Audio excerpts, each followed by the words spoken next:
के रूप में, चाहे हॉस्पिटल के रूप में, है ना, उसको डेवलप करने का उसका पूरा अधिकार है ना, ताकि हम हमारी जो यीशु मसीह की सेवा है वो 3 तरीके से सेवा है। वो उसकी सेवा जो है, he is a teacher, he is a preacher and he is a healer.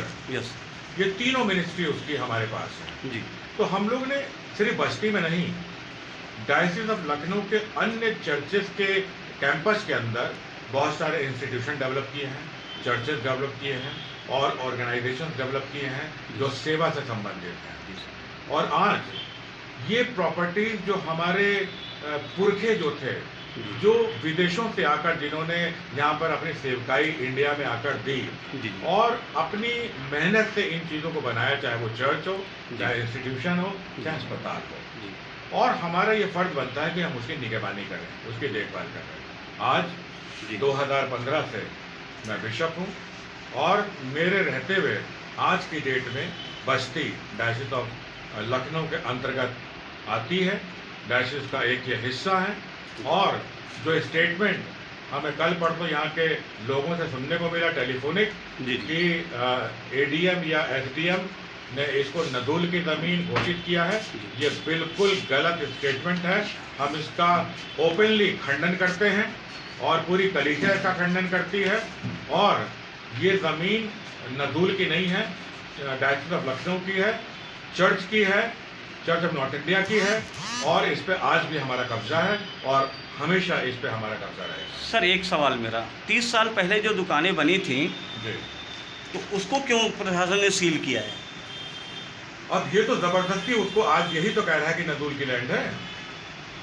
आपने कोई डॉक्यूमेंट पेश नहीं करा, कोई तहरीर नहीं दी, कोई प्रूफ उनके पास नहीं है? अगर आपके पास नदूल की लैंड का कोई है तो आप 30 साल के बाद जाग रहे हो, जबकि चर्च 200 साल से पुराना चर्च है। अगर ये नदूल की ही लैंड थी तो इसको 200 साल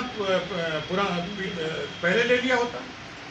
सर एक सवाल और मेरा ये है कि उस पर मान लीजिए वो जैसे आप कह रहे हैं वो चर्च की ज़मीन है, तो उस पर किराया कौन वसूलता था उसकी बात है।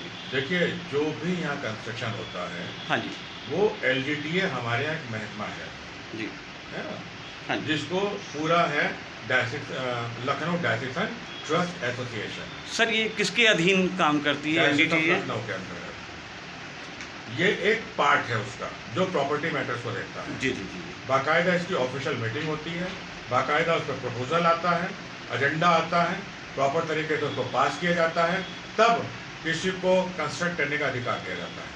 लेकिन वो प्रॉपर्टी डायसिस ऑफ लखनऊ के अंतर्गत ही रहेगी। हमारा अधिकार, हमारा वाचिस्व उसके ऊपर हमारा ही रहेगा जो डायसिस का है। हम किसी को पर्सनल तरीके से ये लैंड सेल आउट नहीं करते हैं। जी जी, ये 20 दुकानें जो लाल एसोसिएट को द्वारा क्या नाम उनकी जो बनाई हुई सील की गई, उनका क्या नाम है, क्या मैटर है इस पर? ये हमारे टाइम की बनी हुई नहीं है, ये हमारे टाइम की बनी हुई नहीं। इनको कैसे अधिकार मिला यहाँ पे दुकानें बनाने का चर्च के? डायसिस से मिला होगा। किसके द्वारा? कोई आदेश? जो LGTA है, LGTA की तरफ से मिला है।